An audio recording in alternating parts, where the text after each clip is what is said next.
Kamusta mga mag-aaral sa ikalawang baitang? Ngayon, tayo ay nasa Filipino 2, Quarter 2, Aralin 8, Wastong Pagsulat ng Talata at Liham by Teacher Reyda. Sa araling ito, babasahin ang isang talata na hinango sa isang liham. Aalamin mo kung paano ang pagsulat ng talata at liham. Inaasahang sa pagtatapos ng module na ito ay nakasusulat ka na ng talata at liham ng may wastong baybay, bantas, at gamit ng malaki at maliit na letra. Alam kong gusto mong magsimula na sa pagbasa, pero sagutin mo muna ang unang pagsubok. Para sa paunang pagsubok, basahin ang talata at sagutin ang kasunod na mga tanong. Piliin ang letra lamang ng tamang sagot at isulat ito sa sagutang papel. Ang pamagat ay Ang Masipag na Bata. Masipag mag-aral si Hans. Maaga pa lang ay gumising na siya at kumain. Handang-handa na rin siyang mag-aral online. Inay, nasaan ang aking mga gamit? Tanong ni Hans. Anak, nandyan lang sa loob ng bag mo. Sagot ng ina. Dali-daling kinuha, inayos at nilinis niya ang kanyang kailangan dahil malapit na ang oras ng pag-aaral. Nilinis na niya ang lugar kung saan siya mag-aaral at makikinig sa online class sa DepEd Common. Masayang-masaya siya sa makabagong modalidad ng pag-aaral. Sino ang masipag at masayang nag-aaral online? A. Hana. B. Hans. C. Hasley. D. Hani. Mahusay, titik B si Hans. Number 2. Paano sinimulan ang pangungusap sa talatang iyong binasa? A. Malaking letra. B. Maayos na letra. Or C. Maliit na letra. At D. Kabit-kabit na letra. Tama, titik A, ito ay sinulat ng malaking letra. Pangatlong tanong, si Ana ay matalinong bata. Anong bantas ang ginamit sa pangungusap? A. Tandang padamdam. B. Pananda. C. Kuwit. Or D. Tuldok. Mahusay, ang bantas na ginamit ay ang tuldok dahil ito ay nagsasalaysay. Ikaapat, paano naman isinulat ang mga salita sa bawat pangungusap? A. May wastong bantas. B. May wastong baybay. C. May wastong laki at liit. Or D. May wastong pagitan.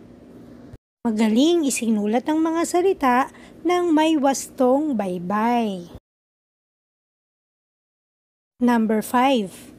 Kung ikaw si Hans, gagawin mo rin ba ang ginawa niya? A. Oo. B. Hindi. C. Nag-iisip. Or D. Wala. Kung ako si Hans, opo, gagawin ko rin po ang ginawa niya. Dapat, bago pa lamang magsimula ang online class, ay inaayos na ang mga kagamitang gagamitin at malinis na ang lugar kung saan ka mag-online class. Ngayon naman, para balikan ang ating mga tinalakay nung nakaraan. Basahin ang dialogo at pagkatapos basahin ay pagsunod-sunurin ang pangyayari sa kwentong binasa sa tulong ng mga larawan. Isulat ang titik A hanggang E ayon sa wastong pagkakasunod-sunod nito. Isulat sa sagutang papel. Ito na ang dialogo. Sabi ni nanay, bukas linggo magsimba tayo, kaya matulog ka na.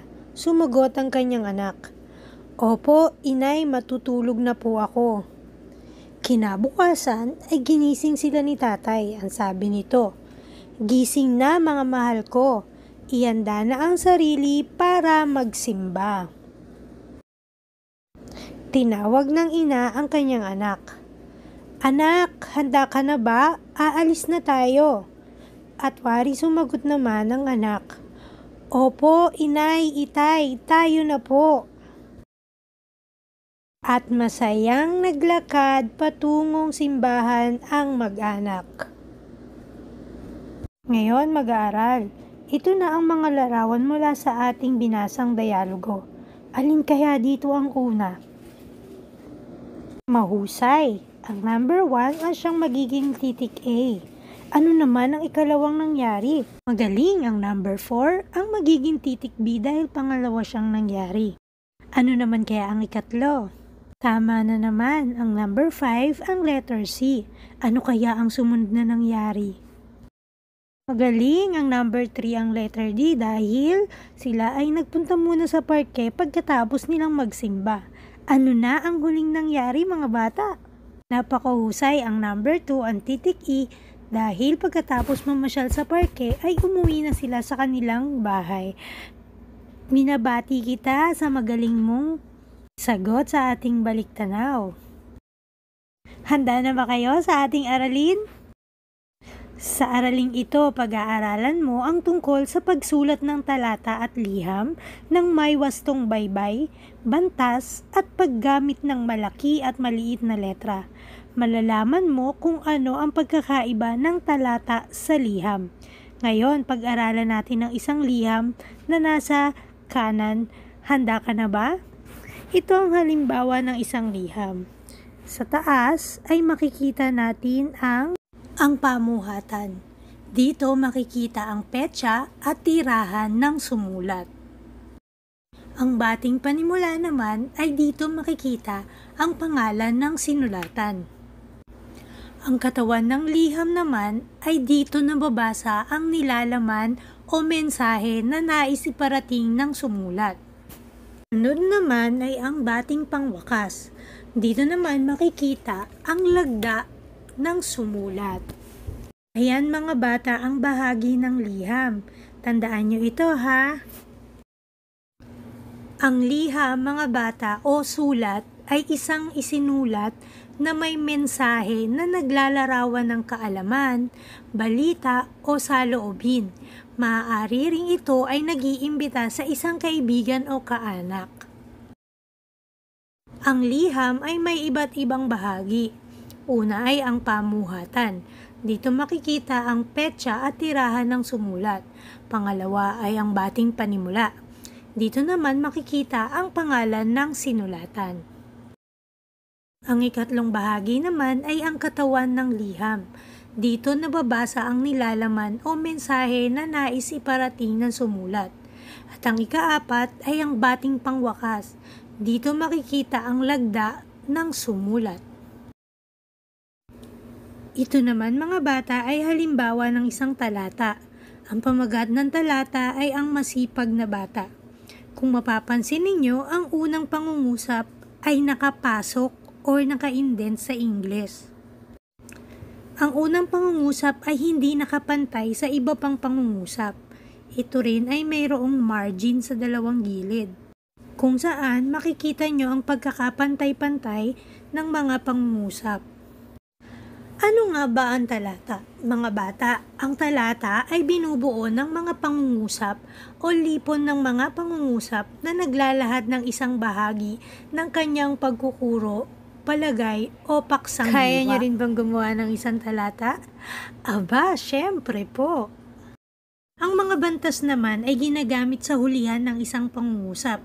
Maaaring tuldok kung ito ay nagsasalaysay, tandang pananong kung ang pangungusap ay nagtatanong, at tandang padamdam kung ito ay pagkabigla, at kuwit kung may kasunod pa.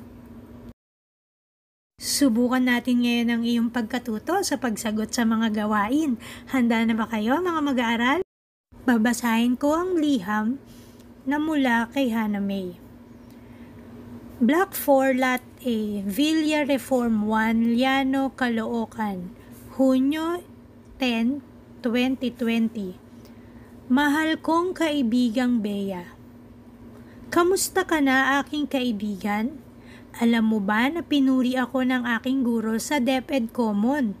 Nag-aaral ako ngayon sa bahay.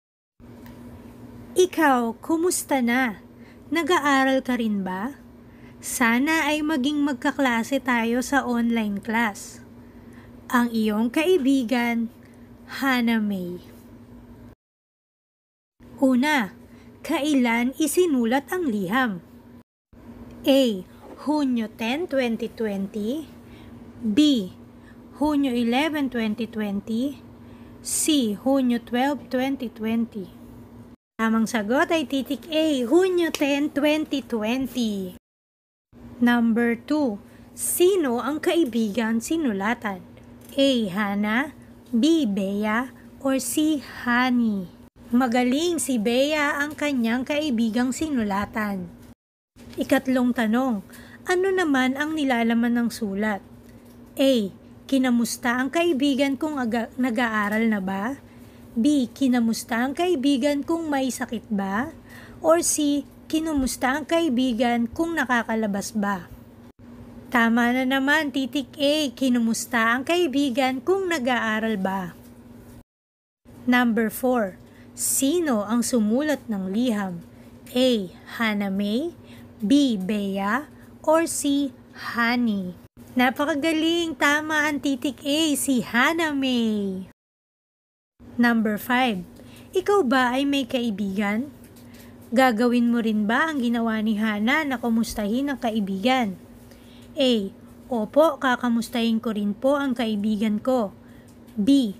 Hindi ko nakamustahin. Or C. Sabihan ko na maglaro kami pag may pasok na. Letter A. Opo, kakamustahin ko rin ang kaibigan ko. Binabati kita. Mahusay! Sa tingin ko ay binasa mong mabuti ang mga impormasyon na nasa itaas. At handa ka na sagutin ang sumusunod na gawain. Tara na! Para sa gawain 1.2, pagtambalin ang hanay A sa hanay B ayon sa kahulugan nito.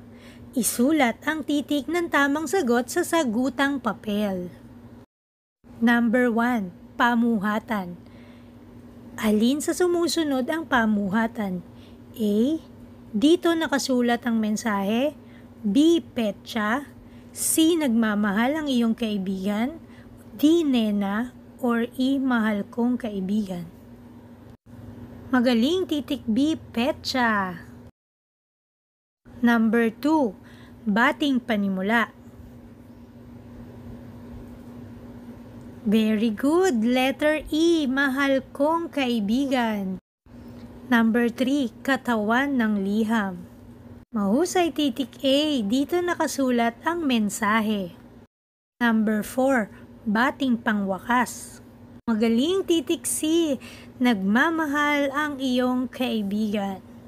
At number 5 ay ang lagda. Tama, titik D. Nena. Napakagaling! Mukhang natutunan mo talaga ang ating aralin ngayong araw. Para naman sa gawain 1.3, isulat sa sagutang papel ang talata. Piliin ang angkop na salita upang mabuo ang talata. Ang mga pagpipili ang salita ay ang letter A, mag-aaral, B, online, C, DepEd, D, modular, E, pandemya. Ang pamagat ng talata ay ang makabagong pag-aaral. Mahirap ang sitwasyon ngayong panahon ng pandemya. Subalit, kailangan natin sumunod sa patakaran na ibinaba ng ating presidente. Ang edukasyon ay makabago, ngunit kailangan natin ipagpatuloy ang pag-aaral na ating mga mag-aaral. DepEd ay gumawa ng programang angkop sa bawat mag-aaral. May dalawang uri ng pag-aaral. Ito ay ang modular at ang online na ginagawa natin tulad ngayon. Dumako na tayo ngayon sa gawain 1.4. Sipiin ang liham sa sagutang papel gamit ang wastong baybay, bantas at gamit ang malaki at maliliit na letra. Ito ang iyong liham na isusulat. Block 4, Lot 5, Villa Reform 1, Llano, Caloocan City, Hunyo 14, 2020. Mahal kong kaibigan Mike, kamusta ka na? Ilang buwan na di tayo nagkita. Simula lockdown, di pa ako lumabas ng bahay. Naisa na kitang anyayahan sa aking kaarawan sa darating na Hunyo 21, 2020. Sana makadalo ka, kaibigan. Ang iyong kaibigan, Hasley A.C. Isulat ito sa sagutang papel, mga anak, ha. Mahusay, natapos mo na ang mga gawaing ibinigay. Patuloy mo pang palawakin ang iyong kaalaman. Lagi niyong tatandaan ang sumusunod, mga bata. May iba't ibang klase ng liham. Liham paanyaya, liham pasasala, at liham pangkaibigan. Dapat natin tandaan ang mechanics ng pagsulat ng talata o liham. Ang unang salita sa pangungusap ay nakapasok at nagsisimula sa malaking letra at nagtatapos sa wastong bantas.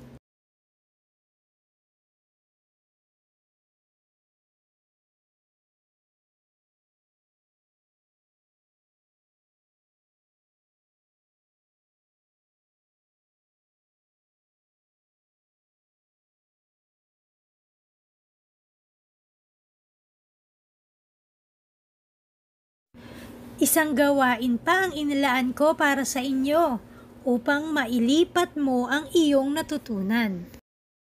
Para naman sa pag-alam sa natutunan, sipiin mo sa sagutang papel ang liham ng may wastong baybay, bantas, gamit ang malaki at maliit na titik.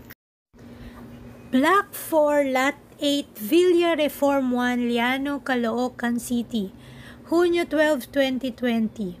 Mahal kong ina, salamat sa pagtsatsaga at pag-aaruga sa aming magkakapatid. Salamat sa pagbibigay ng mga pangangailangan namin. Biyayaan ka nawa ng Panginoon ng mahabang buhay. Ang iyong anak, Hans Isaac. Ngayon naman, para sa pangwakas na pagsusulit, handa na ba kayo?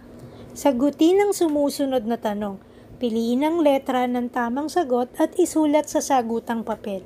Number 1. Ang blank ay isinusulat na may mensahe na naglalaman ng kaalaman, balita o saloobin. A. Talata, B. Bantas, C. Liham. Number 2. Siya ay bumibigkas ng isang tula. Anong bantas ang ginamit sa pangungusap? A. Tandang padamdam, B. Tuldok, C. Kuwit. Number 3. Ang tuldok, tandang pananong, tandang padamdam, at kuwit ay mga halimbawa ng ano? A. Talata, B. Bantas, C. Liham. Number 4. Alin sa sumusunod ang angkop na bating panimula?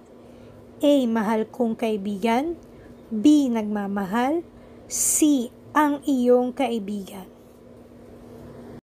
Number 5. Masayang sinasagutan ni Jose ang kanyang blank. Alin sa sumusunod ang wastong baybay ng salitang maaaring bumuo sa pangungusap? A. Medule, B. Module, C. Module. Thank you for watching, Teacher Reyda. Huwag niyo pong kalimutan i-like, i-share, i-subscribe, at i-click ang bell para sa mga susunod pang video. Maligayang pagsagot ng inyong module. God bless everyone and stay safe.